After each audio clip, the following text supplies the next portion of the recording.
Brother ఏం చేస్తుంటావు? నేను మా షాప్ అండి, కిరాణా షాప్. కిరాణా షాప్. ఏంటి ఎట్లా ఉంది వ్యాపారం అది? వ్యాపారాలు 4 సంవత్సరాల నుంచి మీ అందరికీ తెలిసిందే. ఆ. పెరిగిన ధరలు, వచ్చే జీతాలు తక్కువ. ఉమ్, పెరిగినేమో ధరలు. ఉమ్, ఇంకేముంది, వచ్చి చాలని జీతాలతో అందరూ ఎప్పుడు వెళ్ళిపోతుందా, ఈ 3 నెలలు ఎప్పుడు వస్తాయా, ఈ ప్రభుత్వాన్ని ఎప్పుడు తరిమి తందాం అని చెప్పి ప్రతి ఒక్కరు చూస్తున్నారు. ఉమ్, ఇప్పుడు కొత్తగా తెర మీదకి ఆట ఆడుకుందాం రా అని చెప్పి తీసుకొచ్చారు. ఉమ్, ప్రతి సంవత్సరం జాబ్ క్యాలెండర్ జనవరి 1న రిలీజ్ చేస్తా అన్నవాళ్ళు ఉమ్, ఇప్పుడు గత 4 సంవత్సరాల నుంచి ఏ జాబ్ క్యాలెండర్ అనేది లేదు. ఉమ్, ఇప్పుడు కొత్తగా ఈ యూత్ చదువుకున్నావా నువ్వు? చదువుకున్న 10థ్తో ఆఫ్ చేశారు. ఉమ్, మా యూత్ కానీ చాలామంది చదువుకొని జాబ్ లేకుండా ఉమ్, చాలామంది ఇబ్బంది పడుతున్నారు. ఉమ్, అవి ఎందుకని చెప్పి ప్రతి ఒక్కరు చూస్తున్నారు. సరే ప్రభుత్వం వచ్చింది కదా, చేస్తుంది, ఈ సంవత్సరం కాపీ నెక్స్ట్ సంవత్సరం చేసిద్ది అని చూస్తున్నారు. ఒక్క సంవత్సరం కూడా 4 సంవత్సరాలు అయిపోతుంది కానీ ఒక్క సంవత్సరం కూడా జాబ్ క్యాలెండర్ అనేది రిలీజ్ చేయలేదు. సరే ఇప్పుడు కొత్తగా ఏంటి, తెర మీదకి ఆట ఆడుకుందాం తీసుకురా అని చెప్పి ప్రోగ్రామ్ తీసుకొచ్చారు. అంత జనాలు పిచ్చోళ్ళు కాదు కదా, 4 సంవత్సరాల నుంచి ఆల్రెడీ చూస్తున్నారు జాబ్ క్యాలెండర్ అని చెప్పి. యూత్ని ఏదో ఒక రకంగా తన వైపు మళ్ళించుకోవాలనే ఆలోచనతో జగన్మోహన్ రెడ్డి గారు ఈ నిర్ణయం తీసుకున్నారుగా. యూత్ అంత పిచ్చోళ్ళు కాదు, పొరపాటు. ఏంటి ఆడదాం అందరు ఎవరితో ఆడుకుందాం అనుకుంటున్నారు? ఆల్రెడీ మనతో ఆడేసుకున్నారు కదా, 4 సంవత్సరాలు బట్టి ఆడేసుకున్నారు. ఇంకా ఏదో ఒక రకంగా యూత్ని మళ్ళీ, యూత్ అనేది ఇప్పుడు కొత్త ఓట్లు వస్తున్నాయి, ఈ ప్రభావం కూడా తన 175 అంటున్నారు. 175 కాదు కదా, 125 కూడా అసలు 1-2 స్థానం కూడా తన పులివేంద్రంలో కూడా తను గెలుస్తారో లేదో నమ్మకం లేదు. ఎందుకంటే అభివృద్ధి తక్కువ, అన్ని లంచాలు, ఇంటి పన్నులు, పెన్ను, ప్రతి ఒక్కటి చెత్త మీద కూడా పన్ను వేసిన ప్రభుత్వం మన ఆంధ్ర రాష్ట్రంలో మనం చూసాం. అందరికీ ఆల్రెడీ తెలిసింది. ఎంత బేగా 3 నెలలు వస్తాయి, ఓట్ల ఎలక్షన్ కూడా వస్తుంది, ఈ ప్రభుత్వాన్ని తరిమి తందామని చెప్పి ప్రతి ఒక్కరు నిర్ణయించుకున్నారు. అంటే ఇప్పుడు మనం చూస్తున్నాం ఈ మధ్య గత నెల రోజుల నుంచి కూడా అక్కడ కంపెనీ ఓపెన్ చేసాము, ఇక్కడ కంపెనీ ఓపెన్ చేసాము, ఇన్ని ఉద్యోగాలు ఇస్తున్నాం, అన్ని ఉద్యోగాలు ఇస్తామని చెప్పి లెక్కలు చెప్తా ఉన్నారు మన ఐటీ శాఖ మంత్రి కానీ లేదంటే ముఖ్యమంత్రి కానీ. అంటే యువత ఇది నమ్మే పరిస్థితుల్లో లేరంట. అస్సలు లేదు. కంపెనీలు ఓపెన్ చేసినయే, చంద్రబాబు గారు ఓపెన్ చేసి కొబ్బరికాయ కొట్టినయే మళ్ళీ ఈయన రీఓపెన్ చేస్తున్నారు. అంటే జనాలు పిచ్చోళ్ళు కాదు కదా మరి. అంటే ఓపెన్ చేసినవి వచ్చి ఓపెన్ చేస్తున్నారు. అంటే నేనేదో ఓపెన్ చేస్తున్నాను, మళ్ళీ కొత్తగా కంపెనీలు అక్కడి నుంచి ఇక్కడ తెస్తున్నారు. కంపెనీలు కొత్తవి తేవకలు ఉన్నాయి, పోకుండా ఉంటే చాలు. ఆల్మోస్ట్ సగానికి సగం ఈయన దెబ్బకి కంపెనీని వెళ్ళిపోయినాయి, ఈయన అధికారంలోకి వచ్చినాయి. కంపెనీలు ఉన్నాయి, పోకుండా ఉంటే చాలు, కొత్తవి తేవక్కర్లేదు. సో ఏంటి ఈరోజు ఇప్పుడు ఆడదాం ఆంధ్ర అని చెప్పి ఆడుతూ ఉన్నారు ఒక పక్క. మరో పక్క చూస్తే ఉద్యోగస్తులందరూ రోడ్ల మీద ఉండి రాష్ట్రం అంతా ఉద్యమ ఆంధ్రప్రదేశ్ కనిపిస్తుంది. ఒక యువకుడిగా ఇప్పుడున్న రాష్ట్ర పరిస్థితి చూస్తుంటే నీకేమనిపిస్తా ఉంది? ఏముందన్న, ప్రతి ఒక్కళ్ళు అంతకు ముందు వచ్చేసరికి ప్రభుత్వం రాలేక ముందేమో అనేక రకాల అబద్ధాలు, మడం తిప్పను అని అనేక రకాల వాద్యాగాలు చేసి అధికారంలోకి వచ్చారు. అధికారంలోకి రాగానే ప్రజావేదికతో కూలి స్టార్ట్ చేశారు. ఆ తర్వాత అక్రమ అరెస్టులు, ఎవరైనా సరే మాలాంటి వాళ్ళు కానీ ఎవరైనా సరే ఉన్నట్టు మాట్లాడితే అక్రమ కేసులతో ప్రతి ఒక్క యువకుడినే కానీ మహిళలనే కానీ ప్రతి ఒక్కరు అణిచివేయాలని చెప్పి భయాందోళన చేస్తున్నారు. కానీ అది అనేది అసాధ్యము. ఇంకా ఆయన చేసే పనులకి ఇంకా యూత్ కానీ ప్రతి ఒక్కరు ఇంకా పెరుగుతున్నారు. తన యొక్క ఎంత బేగం 3 నెలలు వస్తాయో తను తరిమి తందామో అని చెప్పి ప్రతి ఒక్కరు డిసైడ్ అయ్యి ఆల్మోస్ట్ అయిపోయారు అందరూ. సో ఇప్పుడు యువకుడిగా చూస్తే లోకేష్ యువకులం పాదయాత్ర చేశారు. దాదాపు 3132 కిలోమీటర్లు 226 రోజుల పాటు చేశారు. ఈ పాదయాత్ర అంతసేపు కూడా ఆయన ప్రజల సమస్యల మీద ఎక్కువగా అందరి దగ్గర అడిగి తెలుసుకోవడం, మొత్తం మీద కూడా యువకులను బేస్ చేసుకుని యువకులం పాదయాత్ర సాగింది.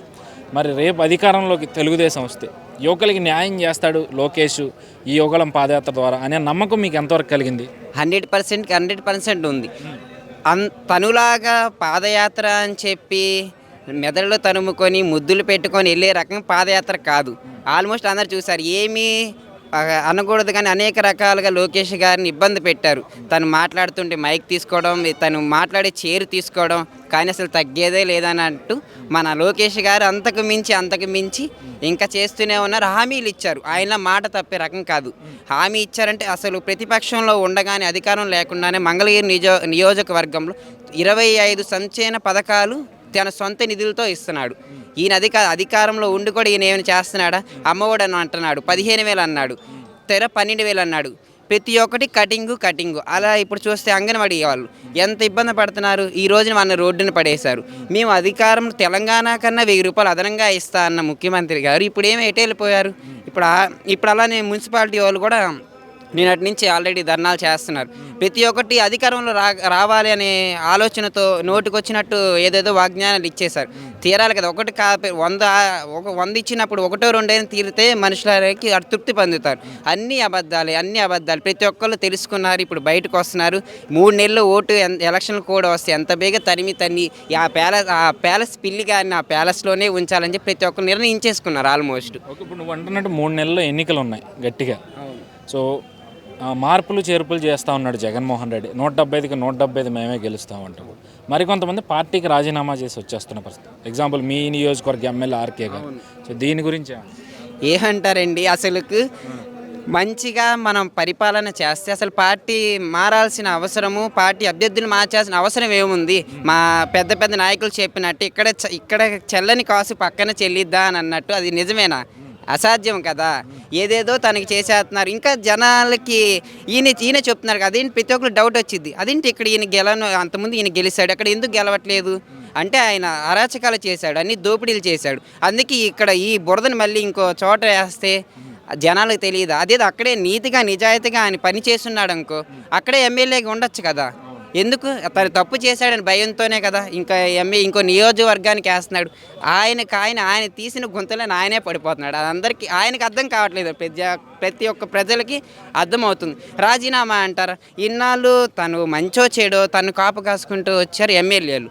వాళ్ళని తీసి పక్కన వాళ్ళని పెడితే మరి వాళ్ళ కోపం రాదా? పక్కన ఉన్న వాళ్ళకి అన్నం పెట్టి ఇంకో పక్కన వాళ్ళకి అన్నం పెడితే కోపం రాదా?